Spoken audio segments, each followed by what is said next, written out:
Page number 130 तो हो गया ना,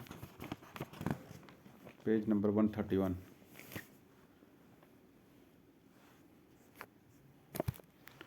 पुलकित कदम की माला सी पहना देती हो अंतर में, झुक जाती है मन की डाली अपनी फल भरता के डर डर में। शब्दार्थ: पुलकित मतलब रोमांचित, अंतर मतलब हृदय, फल भरता, भरता मतलब फलों से युक्त यानी संतानों से युक्त।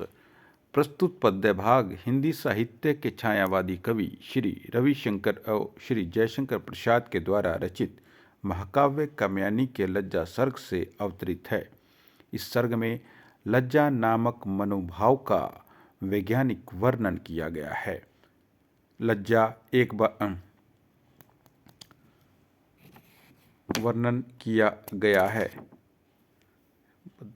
श्रद्धा श्रद्धा एक बार पुनः लज्जा की छाया मूर्ति को संबोधित करते हुए कहती है, हे छाया मूर्ति, मेरे हृदय में तुम कदम के फूलों की माला सी क्यों पहना रही हो? भाव यह है कि तुम मेरे हृदय में प्रेम भावना क्यों उत्पन्न कर रही हो? इस प्रेम के फल स्वरूप संतानवती होने के डर से मेरे मन की शाखा झुक गई है। यहाँ श्रद्धा यह स्पष्ट करना चाहती है कि जिस प्रकार फलों के बोझ से वृक्ष की टहनी झुक जाती है, उसी प्रकार से मां बनने के डर के कारण श्रद्धा का मन भय से दब गया। तात्पर्य यह है कि विवाह से मां बनने का डर नारी को व्याकुल बना देता है। आगे है विशेष। कदम के फूलों के शब्दों के प्रयोग से कवि स्पष्ट करना चाहता है कि लज्जा नामक मनोभाव के कारण शरीर में रोमांच उत्पन्न हो गया है। फल भरता में सलेश अलंकार है। फल भरता में ये रहा, फल भरता के है, ये तो में सलेश अलंकार है। इससे स्पष्ट होता है कि श्रद्धा भावी जीवन में संतान की कामना कर रही है। कदम की माला सी में उपमा और कदम की डाली में रूपक अलंकार है। कुल मिला के उपमा और रूपक अलंकार दोनों है। कदम की डाली याद रखना है। साहित्यिक हिंदी भाषा का सहज सरल एवं बोधगम्य प्रयोग है। शब्द चयन सर्वथा उचित एवं भावाव्यंजना में सहायक है। माधुर्य गुण है और श्रृंगार रस है। अब नंबर 7। वरदान सदृश हो डाल रही नीली किरणों से बुना हुआ, यह अंचल कितना हल्का सा, कितना सौरभ से सना हुआ। सदृश मतलब समान, नीली किरण मतलब अंधकार, मतलब नीले रंगे के धागे, वरदान मतलब याचना रूप या अभीष्ट, हल्का सा मतलब झीना, सौरभ मतलब सुगंध। प्रस्तुत पद्य भाग हिंदी साहित्य के छायावादी कवि श्री रविशंकर प्रसाद के द्वारा रचित महाकाव्य कात्यायनी के लज्जा सर्ग से अवतरित है। यहाँ श्रद्धा जो है, लज्जा के नामक मनोभाव से उत्पन्न होने के कारण अपनी परिवर्तित मनस्थिति का वर्णन करते हुए कहती है, हे लज्जा की छाया मूर्ति, तुम वरदान के समान अत्यधिक सुखदायी नीली किरणों से बुना हुआ तथा सुगंध से डूबा यह अत्यधिक सूक्ष्म अंचल मेरे ऊपर क्यों डाल रही हो? कहने का भाव यह है कि लज्जा ने श्रद्धा के मन पर मोह तथा आसक्ति का पर्दा डाल दिया है। यह सूक्ष्म वस्त्र उसके लिए बोझ नहीं है, बल्कि उसके लिए सुखदायी बन गया है। इससे स्पष्ट होता है कि श्रद्धा के मन में प्रेम वासना उत्पन्न हो चुकी है। आगे है विशेष। कवि यहाँ स्पष्ट करना चाहता है कि लज्जा ही नारी के हृदय में प्रेम वासना को उत्पन्न करती है और उसे यह स्वतः स्वीकार कर लेती है। इसलिए कवि ने वरदान शब्दों का प्रयोग किया है। वरदान शब्दों का प्रयोग किया है। यह एक ईश्वरीय वरदान है जिसके कारण नारी पुरुष से जुड़ पाती है। कवि ने नारी के हृदय का सुंदर चित्रण किया है। अंचल को नीला बताने से कवि का अभिप्राय संयोग श्रृंगार से है, क्योंकि श्रृंगार रस का रंग नीला ही माना गया है। पॉइंट में नोटेड। श्रृंगार रस का रंग नीला ही माना गया है।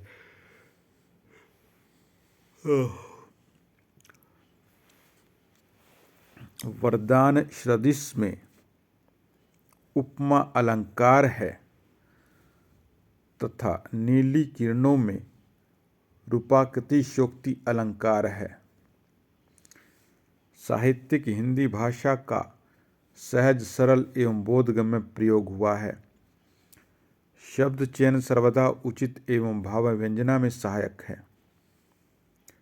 माधुर्य गुण है तथा श्रृंगार रस है।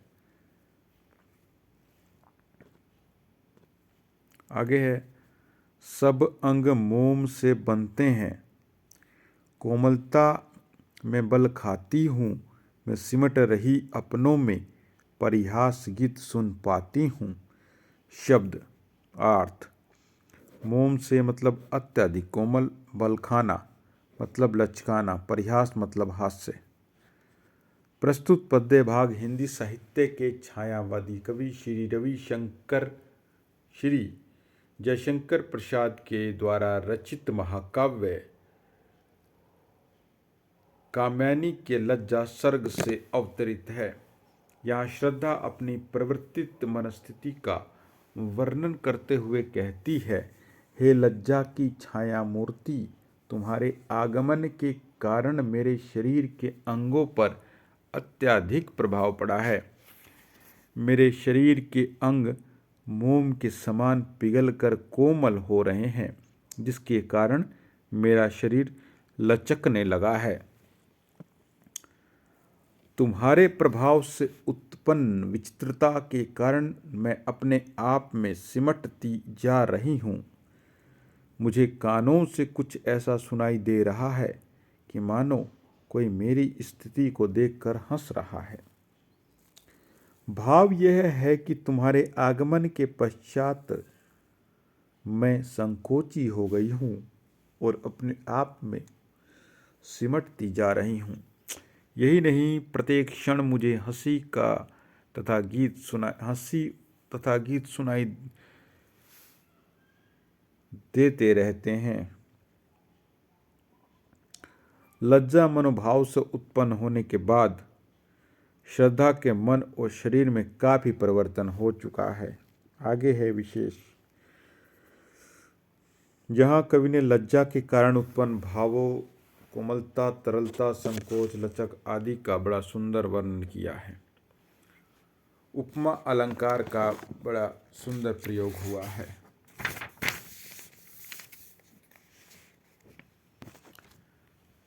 विरठा कौन सा संचारी भाव होता है? विट्ठा आदि संचारी भावों की सुंदर व्यंजना हुई है। साहित्यिक हिंदी भाषा का प्रयोग सहज, सरल एवं सहज ढंग से किया गया है।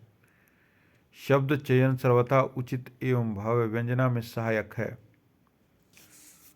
माधुर्य गुण होने के कारण जो है श्रृंगार रस है। आगे है 8 नंबर का उदाहरण।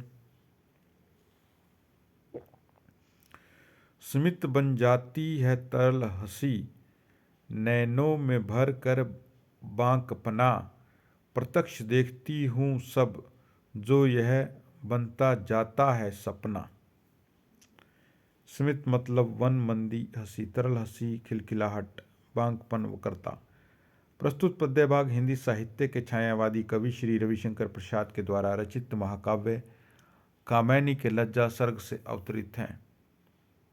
यहाँ कवि ने श्रद्धा की परिवर्तित मनस्थिति पर प्रकाश डाला है।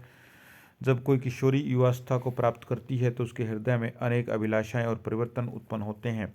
इसी कारण श्रद्धा जो है लज्जा नामक छाया मूर्ति से कहती है, हे छाया मूर्ति, तुमने मेरे मन में प्रवेश करके इतना अधिक परिवर्तन किया है कि आनंद से परिपूर्ण मेरी हंसी अब केवल मंद मुस्कान बनकर रह गई है। इससे पूर्व मैं खुलकर हंसती थी तथा बातें करती थी, लेकिन अब वह उन्मुक्त हंसी लुप्त हो गई है। उसका स्थान काम ने ले लिया है। मेरी आंखों में अब वक्रता आ गई है। अब मैं सीधा देखने का साहस नहीं करती, बल्कि तिरछी आंखों से देखती हूँ।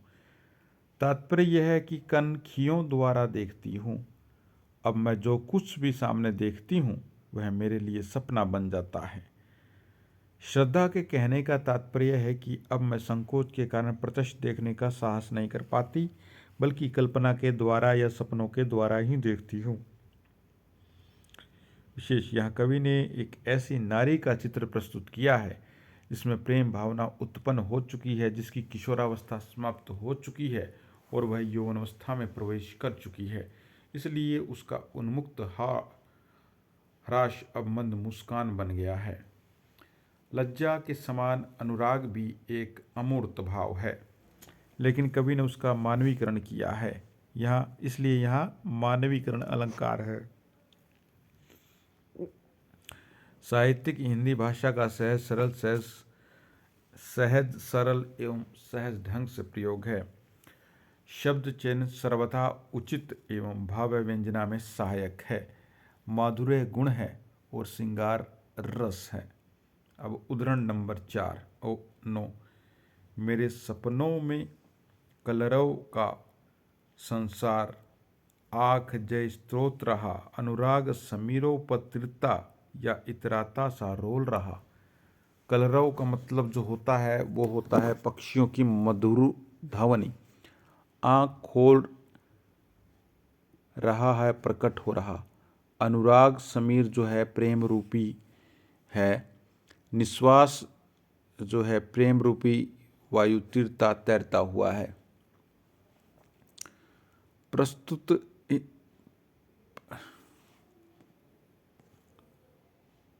प्रस्तुत उद्धरण हिंदी साहित्य के छायावादी कवि श्री जयशंकर प्रसाद के द्वारा रचित महाकाव्य कामैनी के लज्जा सर्ग से अवतरित है।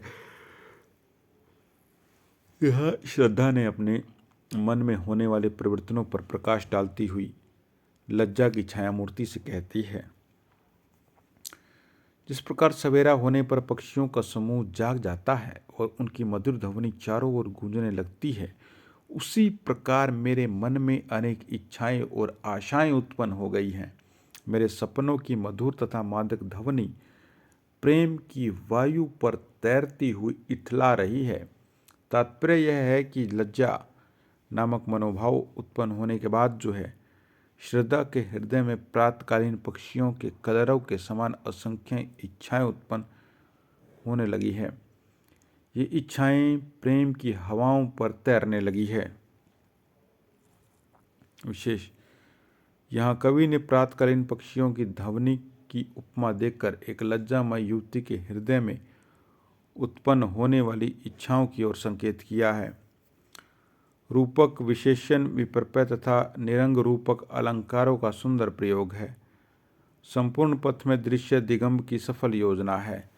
साहित्यिक हिंदी भाषा का सहज सरल एवं बोधगम्य प्रयोग है। शब्द चयन सर्वथा उचित एवं भाव व्यंजना में सहायक है। माधुर्य गुण और श्रृंगार रस है। अब 10th नंबर। अभिलाषा अपने यौवन में उठती उस सुख के स्वागत को जीवन भर के वल वैभव से सत्कृत करती दुरागत को। अभिलाषा इच्छा, सत्कृत करती सत्कार करती, दुरागत दूर से आए। प्रस्तुत पद्य भाग हिंदी साहित्य के छायावादी कवि श्री जयशंकर प्रसाद के द्वारा रचित महाकाव्य कात्यायनी के लज्जा सर्ग से अवतरित है। यौवन अवस्था आने के कारण श्रद्धा के मन में अपने प्रीतम से मिलने की इच्छा जागृत हो गई है। वह मनु की पत्नी बनकर उसके गृहस्थ जीवन को चलाना चाहती है। इसकी संभावनाएं चर्चा करते ही वह लज्जा को छायामूर्ति से कहती है, हे छायामूर्ति, अब मैंने पूर्ण यौवन प्राप्त कर लिया है, अतः मेरे हृदय में अपने प्रीतम से मिलने तथा उससे उत्पन्न सुख की प्राप्त करने की आशा बलवती हो रही है। जीवन भर में जो शक्ति और सौंदर्य मैंने प्राप्त किया, उसके द्वारा दूर से आने वाले उस प्रीतम का स्वागत करना चाहती हूँ। भाव यह है कि जिस प्रकार कोई व्यक्ति घर आए मेहमान का स्वागत करने के लिए उठ खड़ा होता है, उसी प्रकार श्रद्धा ही भावी दाम्पत्य जीवन की सुख संभावना